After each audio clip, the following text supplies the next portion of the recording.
예, 오늘 함께 보실 하나님 말씀 여호수아서 1장 1절부터 9절까지 말씀입니다. 구약 성경 320페이지입니다.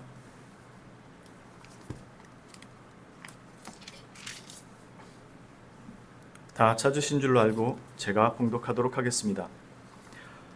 여호와의 종 모세가 죽은 후에 여호와께서 모세의 수종자 눈의 아들 여호수아에게 말씀하여 이르시되 내 종 모세가 죽었으니 이제 너는 이 모든 백성과 더불어 일어나 이 요단을 건너 내가 그들 곧 이스라엘 자손에게 주는 그 땅으로 가라. 내가 모세에게 말한 바와 같이 너희 발바닥으로 밟는 곳은 모두 내가 너희에게 주었노니 곧 광야와 이 레바논에서부터 큰 강 곧 유브라데 강까지 해쪽 속의 온 땅과 또 해지는 쪽 대해까지 너희의 영토가 되리라. 네 평생에 너를 능히 대적할 자가 없으리니 내가 모세와 함께 있었던 것 같이 너와 함께 있을 것임이니라. 내가 너를 떠나지 아니하며 버리지 아니하리니 강하고 담대하라. 너는 내가 그들의 조상에게 맹세하여 그들에게 주리라 한 땅을 이 백성에게 차지하게 하리라. 오직 강하고 극히 담대하여 나의 종 모세가 네게 명령한 그 율법을 다 지켜 행하라. 우로나 좌로나 치우치지 말라. 그리하면 어디로 가든지 형통하리니 이 율법책을 내 입에서 떠나지 말게 하며 주야로 그것을 묵상하여 그 안에 기록된 대로 다 지켜 행하라. 그리하면 네 길이 평탄하게 될 것이며 네가 형통하리라. 내가 네게 명령한 것이 아니냐. 강하고 담대하라. 두려워하지 말며 놀라지 말라. 네가 어디로 가든지 네 하나님 여호와가 너와 함께하느니라 하시니라. 아멘. 그럼 제가 한번 기도하고 말씀을 나누도록 하겠습니다. 주님 감사합니다. 하나님의 은혜로 예수 그리스도의 십자가 사랑으로 구원받은 주님의 백성들이 주의 날 함께 모여 주님을 예배합니다. 또 주님의 말씀을 듣습니다. 주의 말씀을 들을 때 성령 하나님께서 함께 하셔서 깨닫게 하시고 또 이해하게 하시고 우리 삶 가운데 이 말씀을 가지고 나아가게 하여 주시옵소서.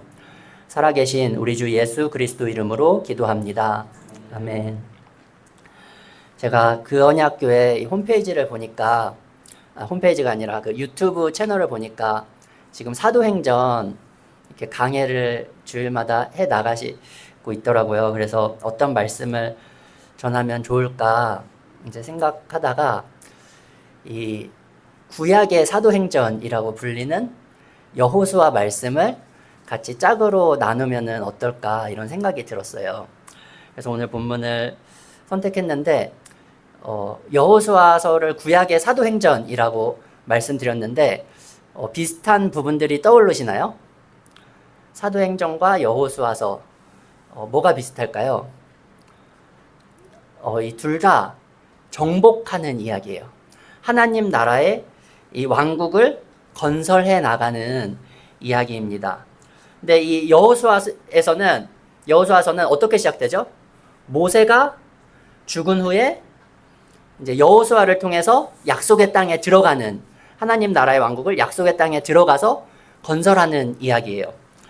이제 사도행전은 예수님께서 승천 하늘로 올라가신 후에 사도들을 통해서 하나님의 교회가 세워져 가는 이야기예요. 근데 이 여호수아서는 가나안 땅이라고 하나님께서 한계를 정해주세요. 3절과 4절을 보면은 여기서부터 여기까지 너희 땅이 될 것이다. 근데 사도행전에서 하나님께서 정해주신 땅의 이 영역이 어떻게 되죠? 땅 끝까지 이제 전하라고 말씀하셨습니다. 그러니까 우리가 예수님이 승천하시고 끝난 것이 아니고 홍해를 건너서 이제 종살이로 끝나서 끝난 것이 아니고 뭐가 남아있는 거죠? 그 이후에 남겨진 사명이 있는 것이에요. 하나님의 백성에게 남겨진 사명. 그래서 이 하나님이 약속하신 것이 이미 성취되었는데 더 궁극적으로 성취될 것을 바라보는 것이죠.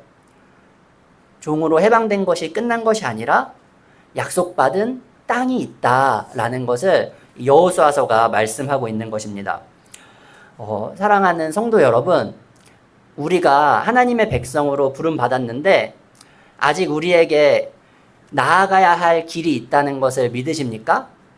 아멘. 아직 하나님께서 우리를 통하여서 하나님의 약속을 성취하고 계시다는 것을 믿으십니까? 오늘 본문을 통해서 이 사도행전과의 유사성을 찾으면서 우리가 하나님의 백성으로 이 하나님의 언약, 약속을 성취해 나가는 과정에 어떻게 참여해야 하는지, 그리고 그것이 우리에게 주는 은혜와 복이 무엇인지를 함께 살펴보겠습니다. 우리 본문을 생각하면서 여호수아가 하나님께 받은 사명이 무엇입니까? 그것은 하나님의 언약이 성취되는 것에 참여하는 것이에요. 하나님의 언약이 성취되는 것에 참여하는 것. 모세는 죽었지만 하나님의 역사는 멈추지 않았어요. 그래서 본문은 모세가 죽은 후, 나의 종 모세가 죽은 후에 여호수아를 부르시는 것으로 시작됩니다. 우리 한번 1절부터 4절을 다 같이 읽어볼까요? 시작.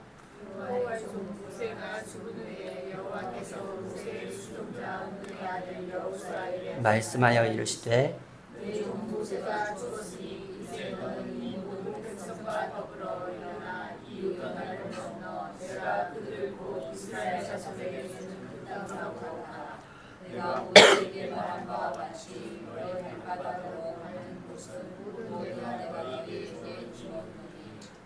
광야와 이 레바논에서부터 해지는 쪽 대해까지 너희의 영토가 되리라. 아멘. 그치, 모세가 죽었으니까 이제 너는 요단강을 건너서 약속 땅을 가라. 그것이 너희의 땅이 될 것이다. 라고 말씀하신 것입니다. 자, 이것은 이제 이미 그 이스라엘 백성이 조상들이 받은 그 하나님의 약속, 이 언약에 근거하는 것이거든요. 이제 첫 번째로는 하나님께서 아브라함에게 약속을 하셨어요. 내가 너로 큰 민족을 이루겠다라는 약속을 하셨잖아요. 그래서 이스라엘이 큰 민족을 이뤘습니다. 그리고 모세에게 무슨 약속을 하셨냐면은 내가 너희들, 이제 민족이 됐으니까 너희들이죠. 이스라엘로 나라를 세울 것이다. 그 나라는 이방 나라와 같지 않고 이방 나라에게 하나님 나라를 알려주는 일을 할 것이다. 제사장 나라를 살려주실 것이다. 그리고 아브라함과 모세에게 똑같은 약속을 하셨는데 아직 이루어지지 않은 것이 약속의 땅에 들어갈 것이다. 너희가 약속의 땅을 차지하게 될 것이다. 그것을 이제 이 여호수아가 이제 하게 된 거죠. 약속의 땅에 들어가서 거기 있는 이방 민족들을 물리치고 정복하고 그 땅을 하나님 나라로 만들 것이다. 라고 한 거예요. 제가 방글라데시에서 이제 한국 바로 오기 전에 지지난주에 이 구약 성경 공부를 했어요. 구약 성경 공부를 이제 가르치는 일을 했어요. 그래서 한 3일 동안 구약을 개관하는 이제 그런 일이었는데, 이제 그 참여하신 분들이 4분이었는데 다 전도자분들이에요. 근데 이분들이 무슬림이었다가 예수님을 믿은 사람들이에요. 그래서 지금도 이제 무슬림들 가운데서 복음을 전하는 이 4분의, 2부분은 부부고 이제 남자분 2분 해서 이 4분의 사역자들에게 구약을 알려줬는데, 이제 혹시 구약에 대해서, 이번엔 주제가 구약이니까 구약에 대해서 혹시 궁금한 거 있으면은 미리 질문을 다 해주세요 라고 부탁을 드렸어요. 시간이 짧지만 궁금한 걸 알아야 공부가 재밌잖아요. 그러니까 이제 한 분이 이제 궁금한 게 있다. 여호수아서를 보면은 이제 전쟁을 해서 이방 민족을 다 이렇게 말살하고 하나님이 그렇게 명령하시고 그 전쟁을 통해서 그 땅을 차지하지 않냐. 그러면은 이 무하마드가 전쟁을 통해서 이 이슬람 왕국을 넓혀갔거든요. 초기에. 그리고 지금도 지하드라고 해서 이제 무력을 통해서 이제 이슬람 세계를 넓히려는 그런 극단주의자들의 시도가 있잖아요. 그러면 그거랑 뭐가 다르냐? 이 질문을 한 거예요. 네. 어떻게 생각하세요? 뭐가 다르죠? 이슬람까지 가지 않더라도 현대적 관점에서 우리가 이 말씀을 볼 때 이 정복 전쟁하는 것, 이렇게 전쟁에서 상대를 물리치고 이제 진멸하고 그 땅을 차지하는 것을 우리가 어떻게 바라봐야 할까요? 오늘날 이제 성전, 거룩한 전쟁은 정당화될 수 있을까요? 그렇지 않습니다. 그러면 그때는 되고 지금은 안 되는 이유를 우리가 알아야 되잖아요. 하나님 말씀을 통해서 알아야 하는데, 먼저 첫 번째로는 그 당시에 가나안 땅이 하나님께 심판을 받을 만큼 충분히 나빴다는 겁니다. 하나님을 대적하고 하나님을 두려워하지 않고 하나님의 심판을 받을 만큼 충분히 나쁜 사람들이 그 땅에 살았다는 것이 신명기에 나오고 있어요. 그리고 사실 그들에게도 기회가 있었어요. 여호수아서를 보면은 라합이라는 여자가 나오죠. 라합이란 여자는 이방인 여리고성 안에 있었지만 이스라엘 백성을 도와주고 환영함으로써 이 언약의 백성 안으로 들어왔습니다. 그리고 기브온 족속이라는 사람들도 이 하나님에 대한 소문을 듣고 이스라엘 백성 안으로 편입되어 들어왔어요. 그러니까 그들에게도 사실 기회가 있었습니다. 그리고 생각해 보면은 하나님께서 아브라함에게 주신 그 약속의 핵심 중에 하나는 뭐냐면은 내가 너로 큰 민족을 이룰 텐데 너를 복주는 사람에게 내가 하나님이 복을 주시고 너를 저주하는 사람에게 내가 저주하겠다라는 약속을 주셨어요. 그러니까 이스라엘이 나아갈 때에 이 전쟁으로 맞서는 사람들, 이스라엘을 저주하는 것이죠. 그들에게 하나님의 저주가 즉시 임하는 그 하나님의 약속이 성취되는 과정 가운데 있었다는 것입니다. 그런데 가나안 족속만 그렇게 나쁜가요? 지금 이 시대에도 하나님의 심판을 받아 마땅한 사람들이 도처에 널려 있습니다. 어쩌면이 아니라 성경이 말씀을 따르면은 우리 모두가 즉각 심판을 받아 멸망해야 마땅한 죄인들이잖아요. 그런데 하나님은 이 시대에 그렇게 하지 않으십니다. 왜냐하면 하나님의 구속 역사 속에 특정한 시기에 일어난 일이기 때문이에요. 그래서 하나님께서 경계를 3절과 4절을 보면 정해 주셨죠. 여기서부터 여기까지 너희가 온 세상을 다 정복해라 라고 말씀하지 않으시고 이 모델을 보여주시기 위해서 하나님의 거룩한 백성, 거룩한 나라를 세우시는 모델을 보여주시기 위해서 이 땅부터 이 땅까지만 너희가 이걸 할 거야. 그리고 여호수아 너 때에 이걸 할 거야 라고 말씀하십니다. 그래서 그걸 어떻게 알 수 있냐면은 모세의 종 여호수아, 모세와 여호수아 같은 이제 이스라엘 백성의 지도자는 이스라엘 역사 속에 다시 나오지 않아요. 이제 하나님과 직접 대면해서 그 이스라엘 전체를 대표하는 그런 지도자는 모세와 여호수아 이후에 나오지 않습니다. 중보자의 역할을 하는 이제 하나님의 종은 모세와 여호수아 시대였어요.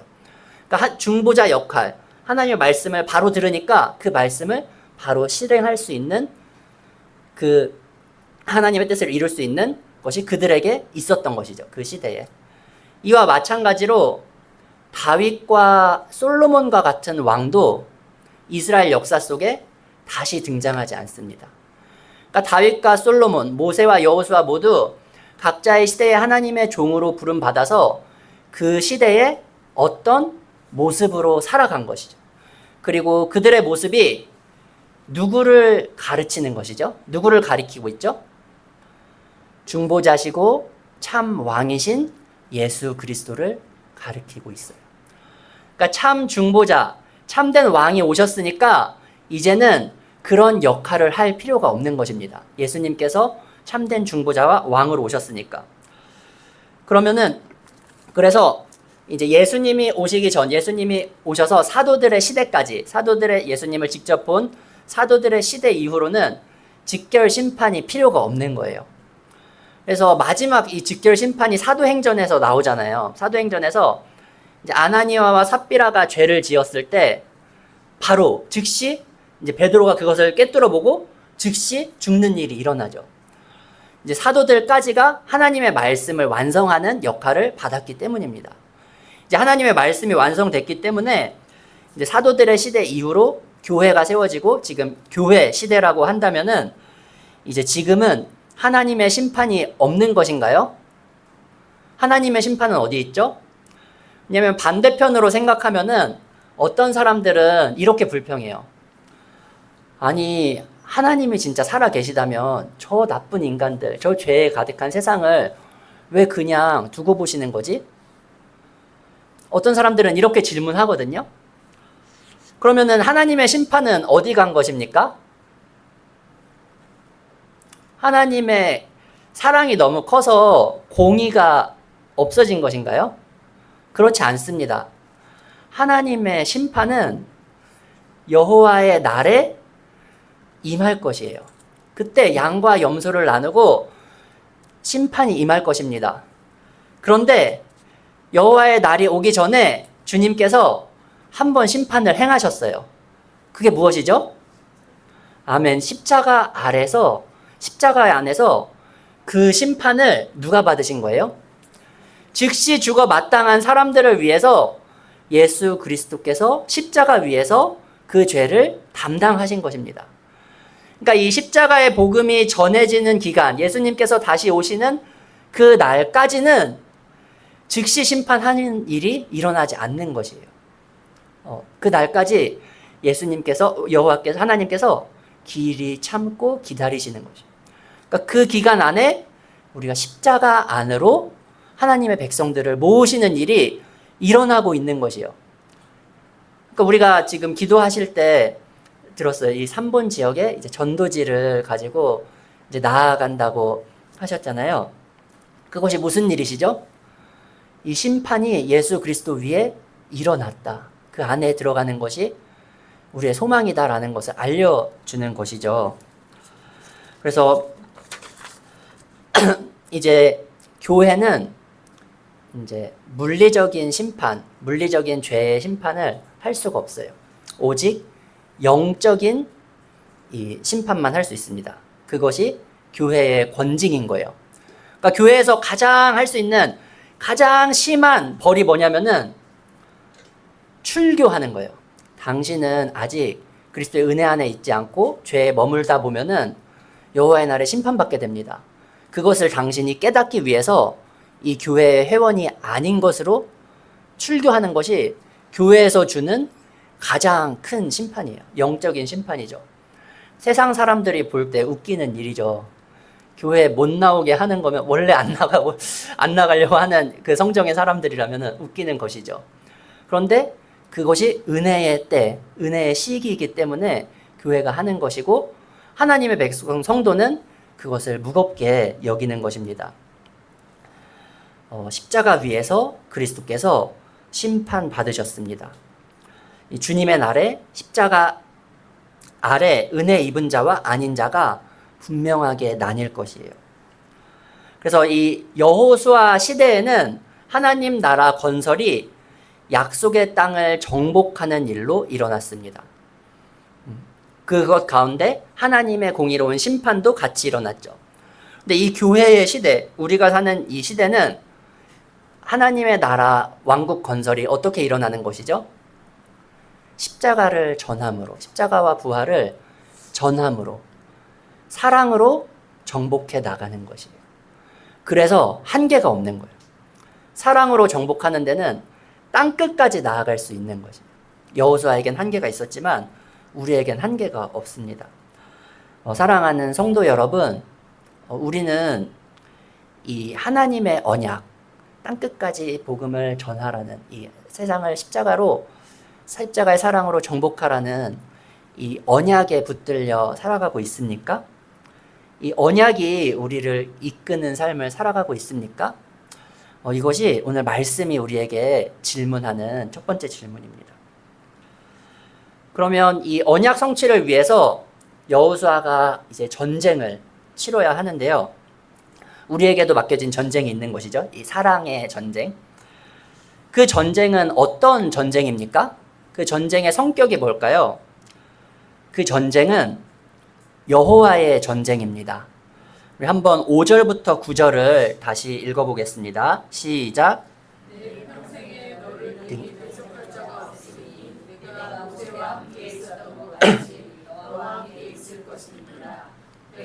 떠나지 아니하며 버리지 아니하니 강하고 담대하라. 너는 내가 그들의 조상에게 맹세하여 그들에게 주리라 한 땅을 이 백성에게 차지하게 하리라. 오직 강하고 극히 담대하여 나의 종 모세가 내게 명령한 그 율법을 다 지켜 행하고 우로나 좌로나 치우치지 말라. 그리하면 어디로 가든지 형통하리니 이 율법책을 내 입에서 떠나지 말게 하며 주야로 그것을 묵상하여 그 안에 기록된 대로 다 지켜 행하라. 그리하면 내 길이 평탄하게 될 것이며 내가 형통하리라. 내가 내게 명령한 것이 아니냐. 강하고 담대하라. 두려워하지 말며 놀라지 말라. 내가 어디로 가든지 내 하나님 여호와가 너와 함께 하느니라 하시니라. 아멘. 자, 이 말씀 속에 이 전쟁의 성격이 드러나는 거예요. 이 하나님께서 여호수아에게 하신 말씀을 보면은 이제 계속 반복되는 말씀 중에 하나가 뭐죠? 강하고 담대하라. 용기를 가지라는 말씀이잖아요. 강하고 담대하라. 근데 이 말씀은 이제 권투 코치가 이제 선수가 이제 권투를 하려고 그러면은 야, 용기를 내, 힘내 하고 이제 링 위에 보내는 이런 성격의 것이 아닌 것 같아요. 오히려 어떤 것 같냐면은 이제 스카이 다이빙을 할 때 그 숙련된 조교랑 같이 뛰어내리잖아요. 우리 같은 사람들이 만약에 할 기회가 생긴다면 그 조교가 걱정하지 마세요. 용기를 가지세요. 뛰어내리면 됩니다. 저랑 같이 뛰어내리면 됩니다. 할 때 격려하는 것이랑 더 비슷한 것 같아요. 그러니까 권투는 선수를 밀잖아요. 선수를 보내잖아요. 근데 이거는 조교가 사실 뛰는 거예요. 다 조종하고. 그러니까 그래서 용기를 가지라고 하는 것과 비슷한 생각이에요. 그래서 강하고 담대하라는 것은 이 싸움은 나의 싸움이니까 믿음을 가져라. 내가 약속한 거를 내가 이루니까 믿음을 가지라는 이 말씀입니다. 그래서 이 여호수아는 강하고 담대하라라는 이 하나님의 말씀을 들었을 때 이게 나의 싸움이 아니고 하나님의 싸움이다라는 것을 이해할 수 있었을 거예요. 왜냐하면 하나님께서 모세가 죽자마자 뜬금없이 여호수아를 세운 것이 아니라 오래전부터 광야에서부터 여호수아를 준비시키셨어요. 하나님의 싸움, 하나님의 전쟁을 어떻게 하는지 준비시키셨습니다. 훈련시키신 거예요.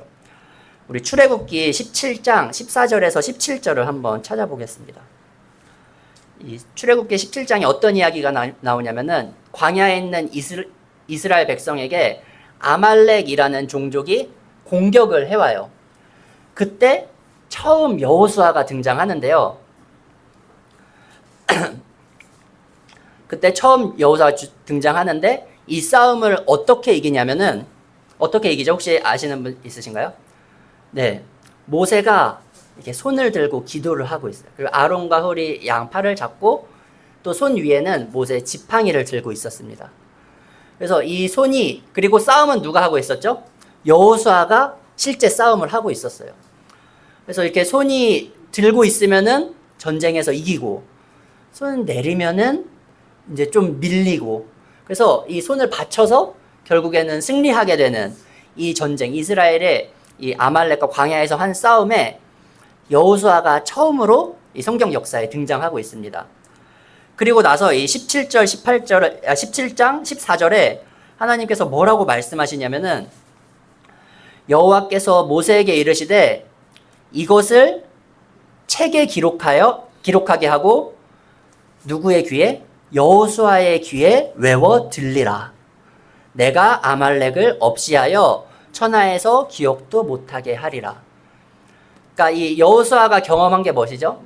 자기가 싸움을 똑같은 사람이 싸우는데 이 이스라엘 백성이 모세를 통해서 하나님을 의지했을 때 승리하는 경험을 한 거예요.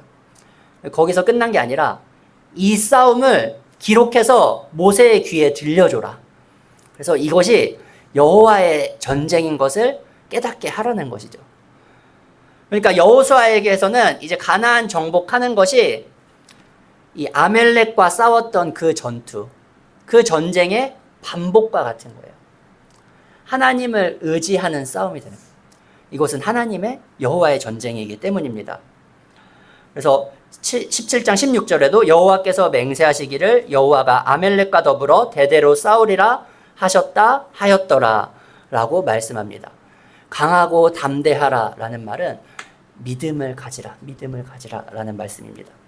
그리고 또 반복되는 말이 뭐죠? 오늘 본문에 다시 돌아가서 반복되는 말이 율법을 지켜 행하라 라고 말씀하고 있습니다. 하나님의 율법을 지켜 행하라. 믿음을 가지라는 것이 첫 번째 원리였다면 율법을 지켜 행하라는 것은 순종하라는 말씀이에요. 순종은 믿음의 열매입니다. 믿는 사람이 순종할 수 있는 거예요. 한번 생각해 보세요. 여호수아와 이스라엘 백성들의 그 여행을 생각할 때 하나님께서 요구하신 것들이 무엇인지 한번 생각해 보세요. 이제 흐르는 강을 발을 디뎌서 건너야 하고 전쟁을 앞두고 움직이지도 못하도록 할례를 받아야 해요. 요 여리고성이라는 큰 성을 그냥 믿음으로 침묵하고 도는 일이에요. 그러니까 이것은 믿음이 없이는 행할 수 없는 것이죠. 행할 수 없는 것이요. 이 싸움이 이스라엘이 싸우고 있는 이 싸움이 하나님의 싸움이다라는 것을 깨닫지 못하고서는 절대 순종할 수 없는 것입니다. 우리 사도행전에 그 아나니아와 삽비라가 왜 거짓말까지 하면서 헌금을 했을까요? 네. 왜냐하면 자기의 싸움 같은 거예요. 드리는 자기의 헌신 같은 거예요. 그래서 이걸 다 드려버리면 나중에 노후는 어떡하지? 이제 계산이 서는 것이죠. 그것은 하나님의 전쟁을 하는 자세는 아니에요. 영리하지만 하나님의 전쟁을 하는 자세는 아니었던 것이죠. 그 초대교회의 상황에. 그리고 제가 이 기도 편지에서도 한번 소개한 내용인데 어떤 방글라데시의 이맘인 사람이 이제 복음을 듣고 온라인으로 복음을 듣고 그 사역하는 형제와 오랫동안 교제를 했어요. 그러면서 이게 진짜 이슬람의 가르침이 아니라 이게 진짜 길이구나라고 지적으로 동의를 했어요. 그래서 내가 예수 믿고 세례도 받고 싶다라는 말까지 했어요. 근데 결국 이제 세례받지 않고 그냥 자기의 삶으로 돌아갔어요. 왜 그렇죠? 예수 믿을 때 감당해야 될 고난이나 어려움들이 계산된 거예요. 그럴 수 있죠. 사실 그렇죠. 그게 틀린 계산이 아니에요. 이 사람이 돌아간 이유는 그 싸움, 자기가 예수를 믿고 하나님의 백성으로 살아갈 그 싸움이 나의 싸움이라고 생각되었기 때문이에요. 여호와의 싸움이라는 생각을 못했기 때문에, 그 은혜가 없었기 때문에 이제 다시 주저하게 된 것이죠. 그래서 여호와께 순종해라. 이 싸움은 하나님의 싸움이다. 그러니까 우리가 하나님께 말씀에 순종하는 행위는 우리가 만나는 이 여러 가지 전쟁과 같은 상황, 그것을 하나님의 것으로 인정하는 행위가 되는 것입니다. 그래서 순종하라. 더 정확히 말하면 율법을 지켜 행하라 라고 말씀하셨잖아요. 율법이 무엇입니까? 법은 기준이에요. 기준. 하나님의 뜻과 하나님의 성품을 드러내는 기준입니다. 그러니까 하나님의 백성을 하나님의 백성답게 만드는 것이 율법입니다. 율법이 무엇을 가르칩니까? 하나님만 경외하며 의와 긍휼을 행하는 삶을 가르치는 것입니다. 그러니까 율법이 드러내는 것은 무엇이냐면은 우리의 기준이에요. 우리의 기준. 이 죄악된 본성의 기준은 자기 생존, 무엇을 먹고 어떻게 입을까? 그리고 자기 평판, 사람들에게 칭찬받고 싶다. 그리고 자기 만족, 쾌락이든지 안정감이든지, 이 죄악된 본성을 기준을 가지고 살아가는 우리 하나님 없는 삶의 기준에서 율법은 하나님이 기준이시다. 하나님의 뜻과 성품이 이것이다라는 것을 드러내는 것입니다. 그러니까 율법을 지켜 행하라는 것은 이 싸움이 외부에 있는 것이 아니라, 외부에만 있는 것이 아니라 우리 안에 있는 죄악된 본성과 싸우라는 하나님의 요청입니다. 그러니까 이 하나님의 말씀만이 우리의 본성과 싸움을 할 수 있어요. 우리의 죄악된 본성을 드러내고 싸울 수 있어요. 여리고와는 우리 창과 칼로 싸울 수도 있었겠죠. 그런데 이 죄악된 본성, 이스라엘 안에 남아있는 죄악된 본성은 하나님의 말씀으로만 다스려질 수 있었던 것입니다. 그러니까 우리의 싸움은 외부에만 있는 것이 아니라 우리에게 남아있는 이 죄악된 본성, 우리 안에 이 아말렉, 우리 안에 있는 이 가나안 족속들을 물리치는 것으로 시작됩니다. 그래서 이스라엘이 이 구약 역사서가 시작인데 역사 동안 바라보는 것이 무엇이냐면은 외부의 적이 강할 때 실패하지 않고 언제 실패하죠? 하나님의 말씀을 떠날 때 실패했습니다. 이스라엘은 스스로의 부패함으로 인함으로 실패하는 것이에요. 이 하나님의 말씀이 그 부패한 본성을 제어하고 변화시키는 능력이 있습니다. 그래서 하나님의 전쟁은 이 하나님의 말씀을 행함으로 하는 것이, 우리의 능력을 키워서 하는 것이 아니라.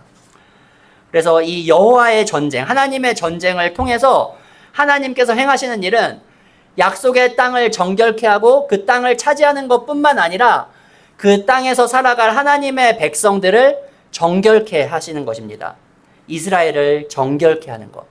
그래서 강함이 아니라 정결함이 승리의 비결입니다.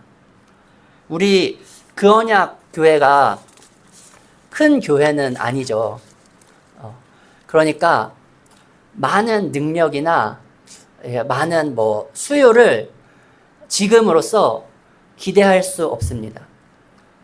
하지만 하나님께서 저와 여러분을, 저희도 마찬가지고, 하나님께서 저와 여러분을 하나님의 백성으로 부르셔서 이 여호와의 싸움의 군사로 참여시키셨다면 하나님께서 원하시는 것은 우리 능력이 막 좋아지는 것이 아니라, 강해지는 것이 아니라 정결해지는 것입니다.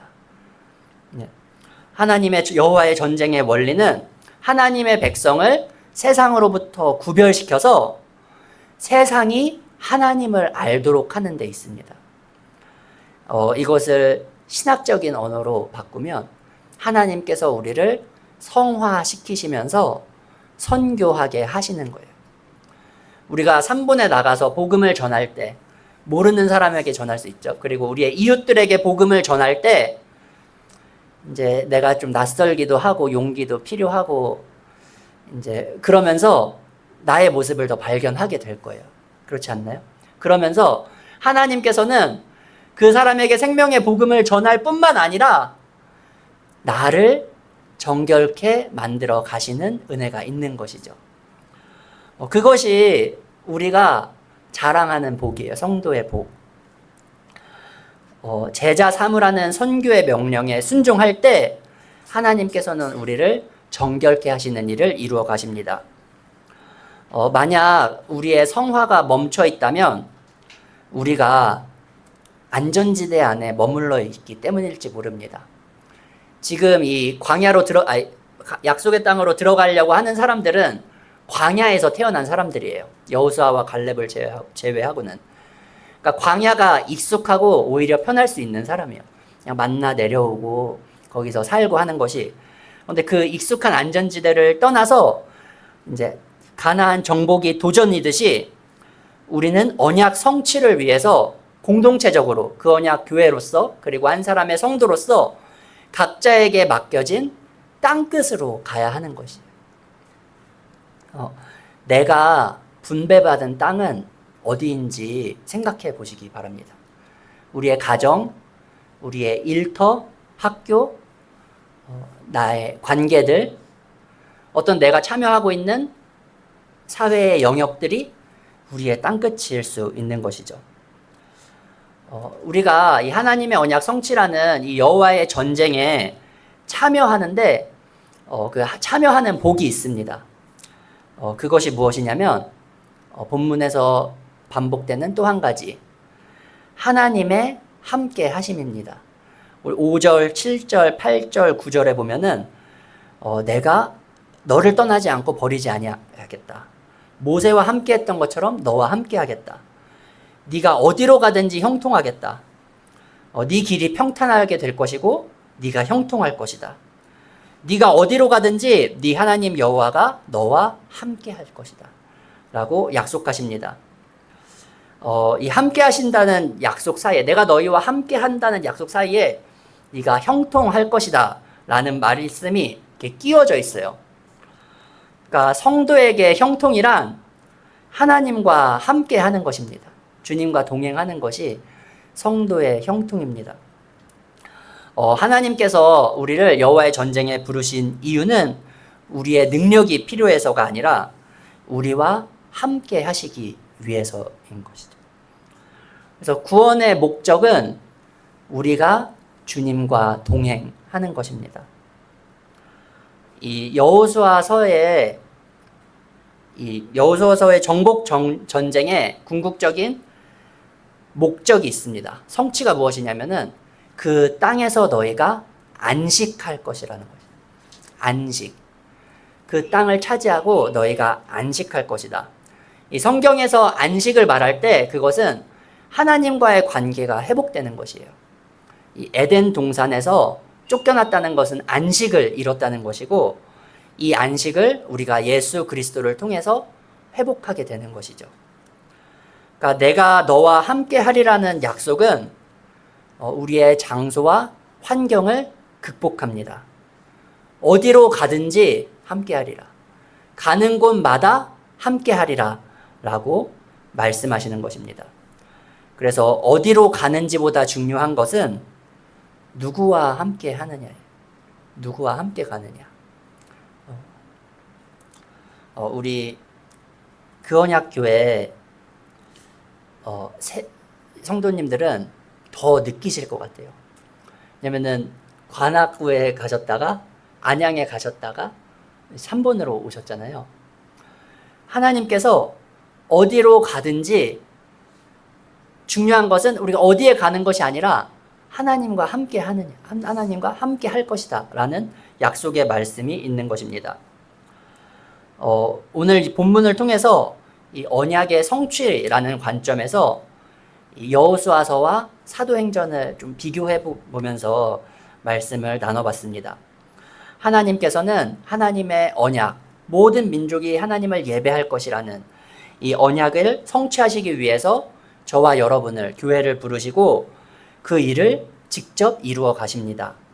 그 일을 통해 교회를 정결하게 하시고 교회와 동행하십니다. 주님과 동행하는 사람만이 주님의 증인이 될 수 있습니다. 증인은 보고 들은 것을 전하는 사람이잖아요. 그래서 여호수아에게 강하고 담대하라고 하신 말씀은 이 주님의 명령은 성령의 약속으로 더 충만하게 우리에게 임하게 된 것입니다. 그 약속이 우리 사도행전의 핵심 구절 사도행전 1장 8절에 나와 있습니다. 우리 강하고 담대하라 라는 말씀을 기억하면서 이 말씀을 한번 생각해 보세요. 오직 성령이 너희에게 임하시면 너희가 권능을 받고 예루살렘과 온 유대와 사마리아와 땅끝까지 이르러 내 증인이 되리라. 이 땅끝 모든 족속이 주님을 예배하는 그 언약의 성취를 바라보며 성령의 능력으로 주와 동행하며 주님의 증인으로 살아가는 저와 여러분이 되기를 간절히 소망합니다. 기도하겠습니다. 주님 감사합니다. 우리에게 주어진 환경과 상황들이 우리의 힘으로 때로는 버겁게 느껴지고 할 수 없는 것으로 적당히 타협해야 되는 것으로 여겨왔던 우리의 모습들을 주 앞에 고백합니다. 주님께서 부르신 그 자리가 사실은 우리의 싸움이 아니라 여호와 하나님의 싸움이라는 것을 우리로 깨달아 알게 하여 주시옵시고 날마다 주님을 의지할 때마다 주님 주시는 능력 가운데 은혜 가운데 주님을 닮아가는 은혜가 있게 하여 주시옵소서. 주와 동행하는 것이 우리의 삶의 참된 기쁨이며 평안이며 안식임을 입으로 고백할 뿐만 아니라 우리의 삶을 통하여서 더욱더 경험하게 하여 주시옵소서. 주님의 백성으로 모인 우리가 공동체로서 그리고 개개인으로서 각자의 삶의 자리에서 이 일들을 이루어가며 이 일을 행하신 여호와 하나님을 찬양하게 하여 주시옵소서. 감사드리며 예수님 이름으로 기도합니다. 아멘.